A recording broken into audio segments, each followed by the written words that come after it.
everyone. Welcome to class. So today is January 15th, 2021. It's week one. So please make sure you turn off your phone, shut the door, help eliminate any distractions. Please be ready to learn.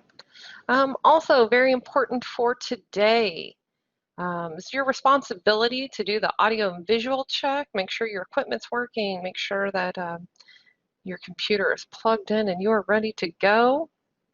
You'll also need something to write with and something to write on. We will be turning in some questions you're going to be answering for me, and we're going to be turning those in for a participation grade. So please go ahead and get that ready.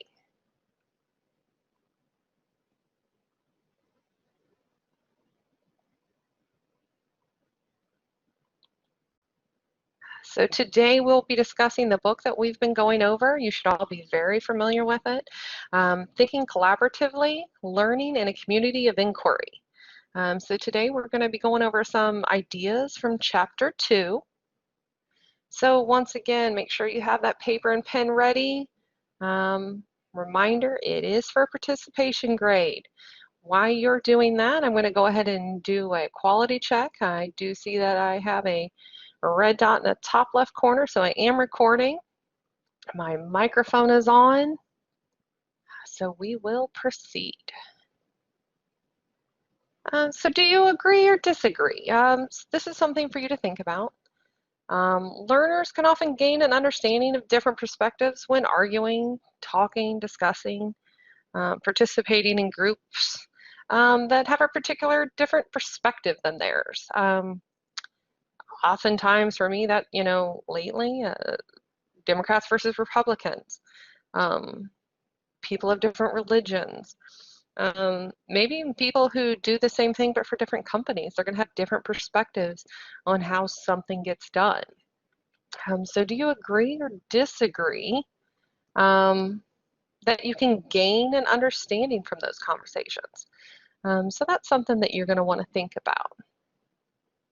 So for me, answer the following. This is when you're going to want to write that down. Write down for me a topic you might discuss with others where you may have gained an understanding of a different perspective. So a hard conversation you've had, an interesting conversation, work, home, family. Go ahead and give me an example of that. So today's learning objective for chapter 2, so participants can explain why critical thinking is more than self-reflection and needs to be socially situated. So that's something that we will hopefully have all learned and gained that knowledge by the time we are done with this.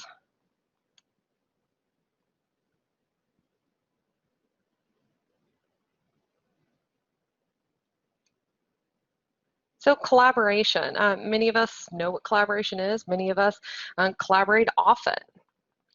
Successful collaboration, though, is when you're involved in, with a sense of shared purpose or achieving an agreed upon goal.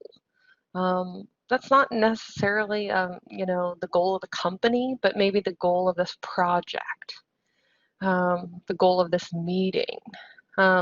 Everybody really needs to be on board with what you are trying to achieve for you to be successful at even trying to achieve it.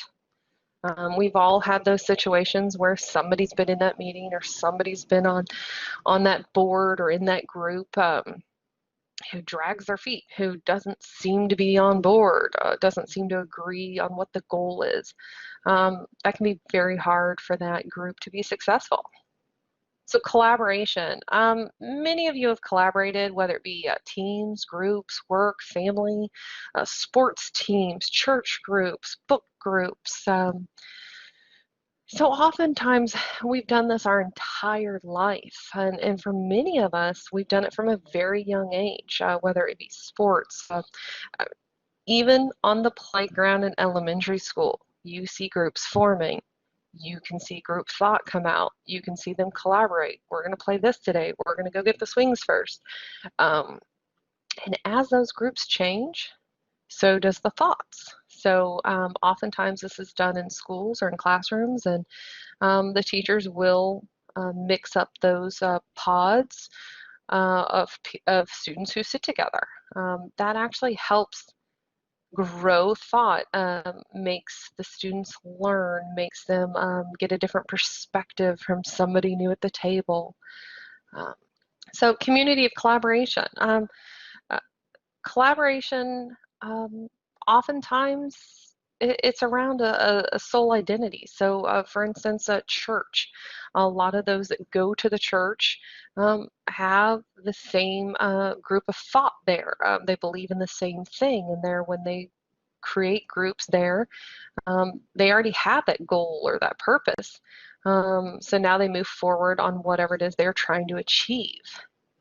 Oftentimes that can happen with sports, parenting groups, adult groups, book groups, wine clubs. So often they're formed around some type of identity or common purpose or interest. If you will, go ahead and click on the YouTube link. I am going to go ahead and put that in the chat box for you, and there it is. So what you're going to do is you're going to go to the YouTube link either posted here or in the chat box. You're going to go ahead and pause the video that I am doing, watch the YouTube video, and then come back to the video that we are in right now. Well, I hope you enjoyed that video. I found it very interesting. It definitely made me think. So I hope that it did that for you. If you will, I need you to go ahead and answer a question for me. Please list 3 different ways you collaborate. Work, home, groups. Maybe it's something that you're doing now, maybe it's something you've done in the past. Just go ahead and give me 3 different ways you collaborate. And community of learners. So what we learn ultimately depends on the quality and ability of the people in our group. So if we're in a group of, and I don't want to say highly educated, that's not necessarily always the case. But if we're in a group where people bring a lot to the table, then oftentimes that group is going to be more effective. So think about that when you're in a group. Look at the people in your group and think, what do you bring to the table? And then also reflect on what you personally bring to that table. So the strengths of the community of learners. You know, like I kind of said before, the strength of everyone that brings to the group is their ability to effectively help each other, learn, grow. You know, it impacts the group. So if you have a group of 10 people and they're all eager and they have abilities and they bring different things to the table, probably going to be a pretty effective group. If you have a group of 10 and 2 of them don't want to be there, you know, it's kind of like an anchor. You can still get things done, but you're not going to be as effective. So answer this for me. Please describe to me one time when you were in a community of learners and how that community communicated. So, you know, did you only go to meetings? Did you email? Did you guys meet up? Was somebody afraid to ask questions? I mean, you know, you often hear there's no stupid question. Sometimes people are afraid to ask questions. So, you know, what was that community of learners like? Were they accepting of all sorts of different communication? Critical thinking. So critical thinking is often thought to be skeptical. Oh, you know, you're skeptical of everything we do. Every decision we make, you question it. But and oftentimes people think, oh, that's your judgment. That's what you would do. But critical thinking itself is really when you're breaking things down, you're asking tough questions, you're gathering information. It's often important to know too that you may be a critical thinker of a specific subject matter. So you may be really great at coding computer. You may be able to break everything down and figure things out. But when it comes to cooking or creating a recipe and you have to make changes, you may not be able to adjust and critically think about that. Personal meaning and shared understanding. So critical thinking extends beyond the individual and beyond the subject matter. So you need to understand, as you can see in this photo, is that things that you do during your day, things that you do during your life are all going to have input on how you critically think. And it's that gathering of information that gives you the ability to critically think about something. So thinking collaboratively, open communication, questioning, problem solving. It's continuous learning, and I put that into the thought of science. Scientists don't just come up with one thing and retire. They continue to try to solve the world's problems. They continue to try to make it better. So continuously inquiring, continuously learning.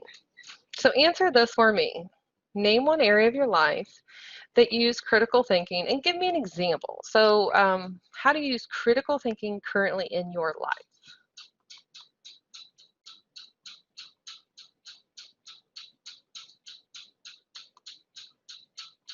So collaborative thinking day to day. Many of us use collaborative thinking day to day. We don't even know it. This happens at home. Um, who's going to get the kids? What are they going to do? Who's taking them here? Work. You don't often think you're using it, but you do from day to day.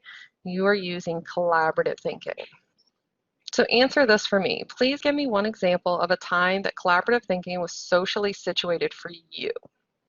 And answer this one for me. Please write down 4 people you know you would put on a dream team if you were to start a new business.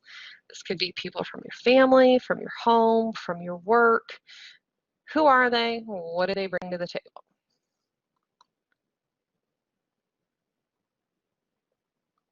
Summary. Groups who share a purpose or goal and challenge each other tend to have more progressive and productive thinking. So this is a group that really makes you stretch, really makes you use what you bring to the table, and that uses things that others bring to the table. They complement each other well. Answer this for me. How can you help be a more collaborative thinker and add to groups you are currently part of? Reminders. Please remember to turn in your answers to me via Google Classroom. These questions will be accepted as a participation grade. Questions. If you have any questions today, tomorrow, just shoot me an email. You should have it. It's andrea.peterson@wright.edu. And thank you, everyone, and hope you have a great day.